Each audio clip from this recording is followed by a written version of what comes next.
నమస్తే, welcome to Telugu రాజ్యం. ఈరోజు మనతో పాటు ఉన్నారు సీనియర్ అనలిస్ట్ అలానే సోషల్ యాక్టివిస్ట్ కృష్ణకుమారి గారు. వారితో మాట్లాడేద్దాం. మేడం నమస్తే. నమస్తే మేడం, బాగా వైరల్ అవుతున్న అంశం ఈశ్వర్ సాయి అనే ఒక ఫోక్ డాన్సరు, మాధురి రాథోడ్ అనే ఒక ఫోక్ డాన్సర్, ఇద్దరు ఒకే గదిలో వాళ్ళు ఇల్లీగల్ అఫైర్తో ఈశ్వర్ సాయి అనే వ్యక్తి భార్యకి పట్టుబట్టడం, ఇదంతా చాలా పెద్ద వైరల్ అయింది. దాని తర్వాత కొన్ని కామెంట్స్ ఏంటంటే ఇండస్ట్రీలో ఇలానే ఉంటుంది, ఇండస్ట్రీలో అవకాశాలు రావాలంటే ఇలాంటి చిన్న చిన్న పాత్రలైనా కూడా, ఇలాంటి డాన్సర్స్కి కూడా ఆడవాళ్ళకి ఇలాంటివి తప్పు అనే ఒక వాదన వినిపిస్తోంది. ఏమంటారు, కరెక్ట్ అంటారు? ఇప్పుడు ఇక్కడ రెండు అంశాలు ఉన్నాయి. ఒకటి అతని వ్యక్తిగత జీవితం, రెండు ఇండస్ట్రీలో అవకాశాలు రావటం. ఈ రెండు ఒకే వ్యక్తి అయినప్పటికీ కూడా రెండు వేరువేరు అంశాలు. మొదటి అంశం చూసుకుంటే గనక ఈశ్వర్ సాయికి పెళ్ళయింది, ఒక కొడుకున్నాడు, భార్య కొడుకు, అతనికి ఒక కుటుంబం. అతను ఈ ఫోక్ డాన్సర్గా ఉన్నాడు. అతనితో పాటు డాన్స్ చేసే అమ్మాయి మాధురి రాథోడ్ అనే అమ్మాయితోటి అతనికి కొంచెం సన్నిహిత సంబంధం ఉంది అని చెప్పి భార్య పసిగట్టి అడిగితే అవును ఉన్నది, ఆమె వచ్చి మీద పడుతోంది, నేను కాదనలేకపోయాను, కానీ ఇంకెప్పుడు అలా చేయను అని చెప్పి భార్యకి చెప్పాడు. సరే, భార్య కూడా ఆహా అలాగా అనుకుంది. అనుకున్న తర్వాత మళ్ళీ వీళ్ళిద్దరూ కలిసి ఒక ఓయో రూమ్కి వెళ్ళారు అని చెప్పి ఆ అమ్మాయికి సమాచారం ఉంది. అప్పుడు ఆమె ఇంకొక మహిళను తీసుకొని ఓయో రూమ్కి వెళ్ళింది. వెళ్ళి ఇక అక్కడ నానా బీభత్సం చేసింది. వాళ్ళ భర్తను మటుకు కాపాడుకుంటూ, గుళ్ళో దేవుణ్ణి కాపాడుకున్నట్లు భార్య ఆమెను, ఆ అమ్మాయిని మటుకు కొట్టడం, తిట్టడం, వీడియో తీయటం, నానా రభస చేసింది ఈ అమ్మాయి. సరే, ఆ అమ్మాయి ఏమీ మాట్లాడట్లేదు. సరే, ఇంకొక అమ్మాయి, వీడియో తీసే అమ్మాయి కూడా చాలా చాలా భయంకరమైన మాటలు, బూతులతోటి మాట్లాడింది. సరే, ఈ మొత్తం వ్యవహారం చూస్తే మనకు అర్థమైంది ఏంటి అంటే ఇక్కడ ముగ్గురిది తప్పు ఉంది. భర్త అనబడే ఈశ్వర్ సాయి, అతనికి తెలుసు తనకు పెళ్ళయింది, భార్య ఉంది, కొడుకున్నాడు, పైగా ఆల్రెడీ ఈ డిస్కషన్ భార్యతోటి జరిగింది. అలాంటప్పుడు అతను నిజంగా భార్యను నొప్పించకూడదు అని అనుకుంటే గనక అతను బుద్ధి మార్చుకుని ఉండాల్సి. అయితే అతను బుద్ధి మార్చుకోలేదు. మొదటి ముద్దాయి అతనే నా దృష్టిలో అయితే. సరే, రెండో ముద్దాయి ఎవరు అని చూస్తే ఈ మాధురి రాథోడ్ది కూడా తప్పే ఇక్కడ. ఏంటి అంటే ఇప్పుడు అతను నీకు 100 రకాలుగా మభ్య పెట్టవచ్చు. నా భార్యకి విడాకులు ఇచ్చేస్తాను, నా భార్య ఆరోగ్యం బాగోదు, నా భార్య నాకు అసలు అన్నమే పెట్టదు, అసలు నా భార్య మొహం నేను చూడలేకపోతున్నాను, ఇట్లాంటి చెత్త చెదారం అబద్ధాలన్నీ చెప్పి ఆడపిల్లల్ని వాళ్ళ దారిలోకి తెచ్చుకునే మగాళ్ళు చాలామంది ఉన్నారు. వాళ్ళల్లో ఇతనేమి మినహాయింపని నేను అనుకోవట్లా. అయినప్పటికీ అతనికి పెళ్ళయిందని తెలిసినప్పుడు అతను నిన్ను మాయ చేయాలని చూసినా, నువ్వు కానీ అతన్ని రిజెక్ట్ చేసి ఉన్నట్లయితే ఇవాళ నీకు ఇలాంటి ఒక పరిస్థితిలోకి నువ్వు నెట్టబడి ఉండేదానివి కాదు. ఇలా నెట్టబడటానికి 50% రీజన్ నువ్వే. ఇప్పుడు వీళ్ళిద్దరూ కలిసి ఉన్నారు అన్నప్పుడు ఎవరో చిన్నపిల్లలు కాదు ఇక్కడ. 18 ఏళ్ల లోపోళ్ళు అంటే కన్సెంట్ ఉన్నా కానీ అది కేసు. ఇక్కడ మీరు అది కాదు కదా, ఇద్దరు మేజర్లు కదా. మరి అలాంటప్పుడు అతనికి పెళ్ళయింది అని తెలిసిన తర్వాత కూడా అతనితో నువ్వు కలిసి ఉండటానికి, ఒక వివాహేతర సంబంధంలో పెట్టుకోవడానికి నువ్వు అంగీకరించావు అంటే నీది కూడా తప్పు ఉంది. అంటే మామూలు పరిస్థితుల్లో అయితే వివాహేతర సంబంధాలు తప్పు కాదని సుప్రీంకోర్టు చెప్పిన ధర్మిల, మేము యథేచ్ఛగా వివాహేతర సంబంధాలు పెట్టుకుంటాము అంటే కూడా మళ్ళీ దానిలో కొన్ని వివరణలు ఉన్నాయి. అదేంటి అంటే ఉన్నాయి. అవేంటి అంటే మీకు అడ్డొచ్చేవి ఏంటి అంటే సహజీవనానికి కానీ వీటికి అడ్డొచ్చేది అతనికి ఇంకొక వైపున అతను లాక్ అయి ఉండకూడదు పెళ్లి బంధంలో. సహజీవన బంధంలో కూడా లాక్ అయ్యి ఉండకూడదు. అలాగే ఈమె కూడా ఇంకొక పెళ్లి బంధంలో లాక్ అయ్యి ఉండకూడదు, ఇంకొక సహజీవన బంధంలో లాక్ అయ్యి ఉండకూడదు. అప్పుడు మీ ఇద్దరికి నచ్చినట్లు ఉండొచ్చు. ఒకవేళ నీకు పెళ్ళయి ఆయనకి పెళ్ళి అయితే కూడా మీరు వివాహేతర సంబంధం పెట్టుకుంటే కూడా ఆ ఇద్దరు భాగస్వాముల దగ్గర నుంచి మీకు ఏ ఇబ్బందులు అడ్డంకులు లేకపోతే మీ ఇష్టం, మీ చావు మీరు చావండి. అబ్జెక్షన్ ఉండకూడదు. అది వాళ్ళ ప్రైవేట్ అఫైరు, అసలు మనం మాట్లాడటానికి లేదు. ఎందుకంటే ఎన్నో వ్యవహారాలు ఇట్లాంటివి గుట్టు చప్పుడు కాకుండా చాప కింద నీరులాగా ఉన్నాయి సమాజంలో, సంబంధాలు ఉన్నాయి. అవి లేవు అనుకుంటే దానంత భూతి ఇంకొకటి లేదు.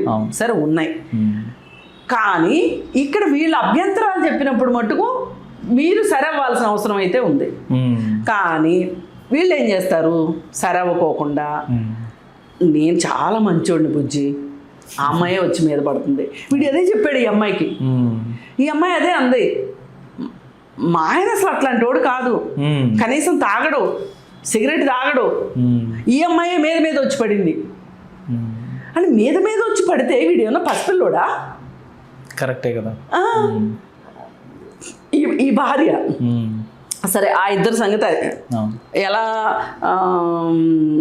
కరెక్ట్ కాదో చెప్పాము. ఇప్పుడు ఈ భార్య సంగతి, ఈమె నీ భర్తను నువ్వేమన్నా చేసుకో, కొట్టుకో తిట్టుకో, మీరు మీరు మీరు కింద మీద పడండి, అతను నీ పైన వచ్చి కేసు పెట్టినంత వరకు ఏం జరిగినా మీ కర్మ అది.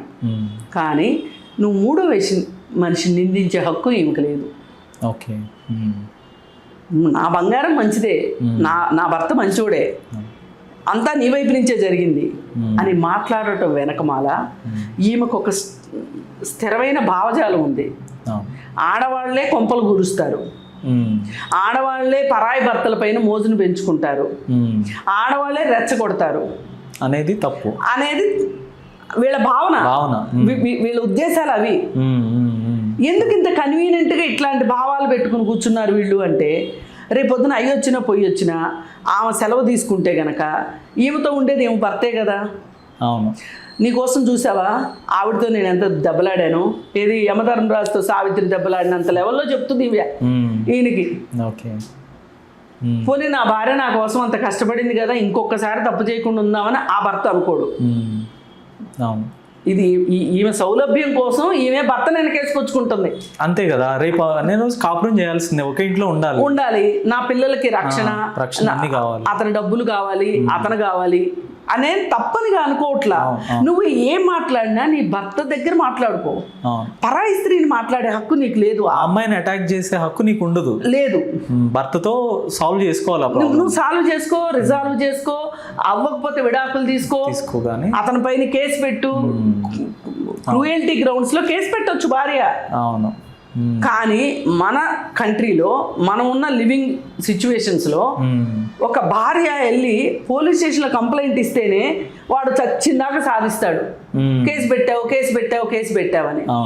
అందుకని వెళ్ళరు పాపం. ఇప్పుడు ఇక్కడ ఈ అమ్మాయి వల్నరబిలిటీని కూడా మనం అర్థం చేసుకోవాలి ఖచ్చితంగా.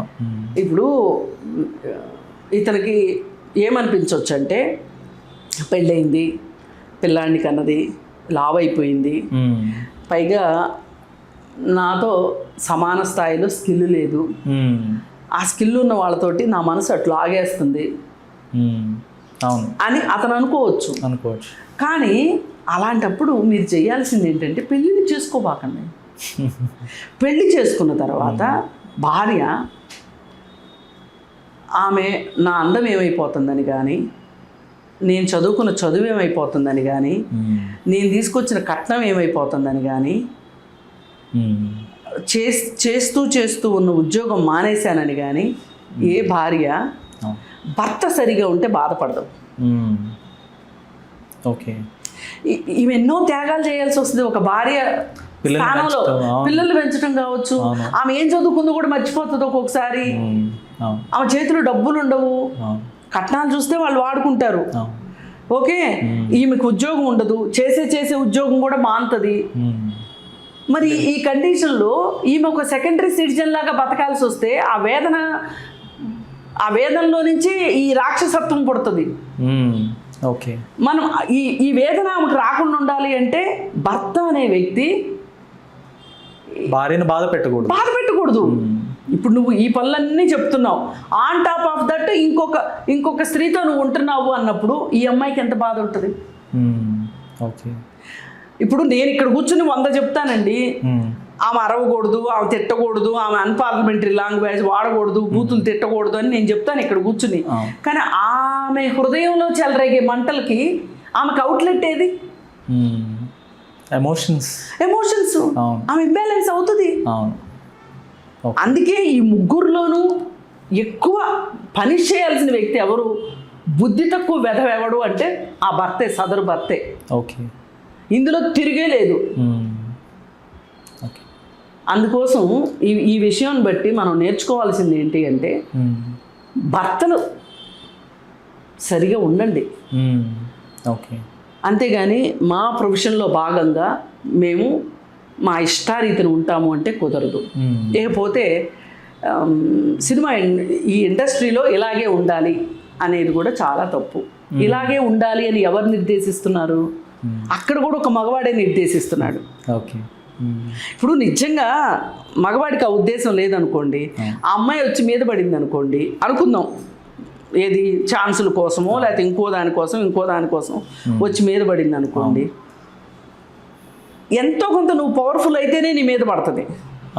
ఏదో ఒక బెనిఫిట్. ఇప్పుడు ఆమెకి ఏదో నువ్వు చేయగలిగిన స్థానంలో ఉంటావు అక్కడ. ఇప్పుడు సినిమా ఇండస్ట్రీ తీసుకుందాం, ఒక ప్రోగ్రామ్ కోఆర్డినేటర్ని తీసుకుందాం. ఆ కోఆర్డినేటర్ చేతిలో ఒక సెలెక్ట్ చేసే పవర్ ఉంటుంది. అందుకని అతనికి నచ్చిన వాళ్ళని సెలెక్ట్ చేస్తాడు. ఆ నచ్చటము అంటే ప్రతిభ లేకపోతే తనకు లొంగిపోవటమా, ఈ రెండిట్లో ఏదో ఒకటి ఉంటుంది. ప్రతిభ ప్రకారం ఇస్తే ఈ కాస్టింగ్ కోచ్ అనేది ఉండదు. నువ్వు ప్రతిభను పక్కన పెట్టి నువ్వు నాకేమిస్తావు, నేను నిన్ను సెలెక్ట్ చేస్తాను, నువ్వు నాకు ఇది ఇస్తేనే నేను సెలెక్ట్ చేస్తాను అనే మాట వచ్చింది అంటే వీడి వెధవైనట్టేగా, దుర్వినియోగం చేసినట్టేగా తనకున్న పవర్ని.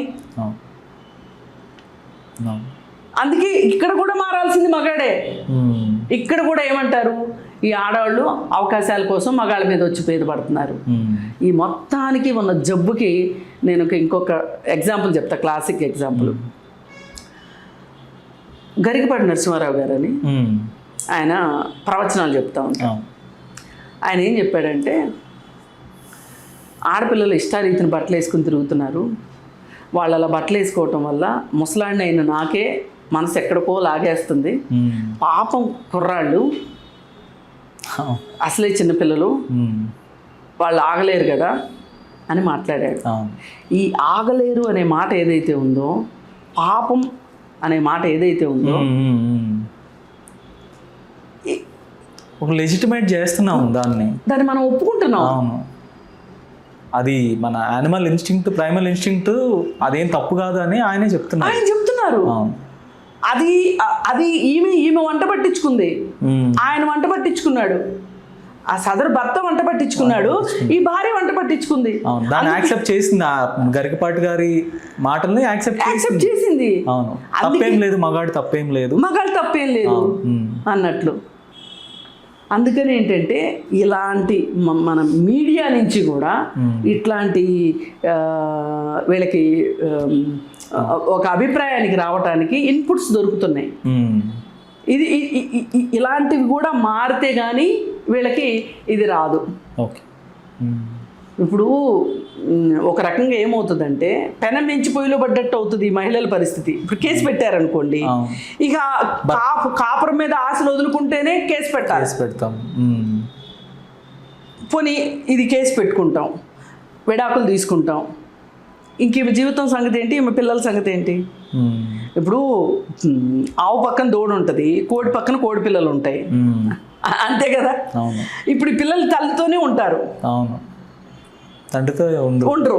ఆయన చక్కగా అబ్బాయి నాకు ఎంత ఫ్రీడమ్ వచ్చేసిందని ఆయన ఇంకో పెళ్ళే చేసుకుంటాడు, ఇంకో సవజీవనం చేస్తాడు, వాడి కర్మ వాడు చేసుకుంటాడు, ఈమె కర్మానికి ఈమె ఇంట్లో పడి ఉంటుంది. ఈ పిల్లల సంగతి ఏంటి?